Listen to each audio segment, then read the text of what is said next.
اگلا سوال ہے عباس سے زین صاحب نے کیا ہے، میں کالج میں تھا، مجھ سے ایک بہت بڑی غلطی ہوئی، میں نے ایک بری صحبت میں پڑھ کر چوری کی تھی، اور جب گھر والوں کو شک ہوا تو میں نے ڈر کے مارے قرآن پر ہاتھ رکھ کر جھوٹی قسم کھا لی تھی کہ میں نے کچھ نہیں کیا۔ آج مجھے اس بات پر شدید ندامت ہوتی ہے اور دل کانپتا ہے۔ اس جھوٹی قسم اور گناہ کی تلافی کا شرعی طریقہ کار کیا ہے؟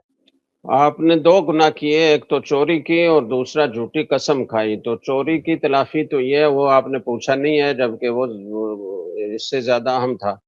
تو چوری کی تلافی کی تو صورت یہ ہے کہ جو چیز آپ نے چوری کی تھی وہ اگر موجود ہے تو مالک تک پہنچائیں، موجود نہیں ہے تو اس جیسی چیز لے کر مالک تک پہنچائیں، اور اگر مالک کا کچھ پتہ نہیں ہے، نہ اس تک پہنچ سکنے کا کوئی ذریعہ ہے، تو پھر اس کی طرف سے اتنی مالیت کی چیز یا اس کی قیمت صدقہ کر دیں۔ تو پہلے گناہ کی تلافی تو یہ ہے۔ دوسرے گناہ کی تلافی چونکہ جھوٹی قسم کا کوئی کفارہ نہیں ہے، وہ اتنا بڑا گناہ ہے کہ توبہ استغفار کے بغیر وہ کفارے سے معاف نہیں ہوتا۔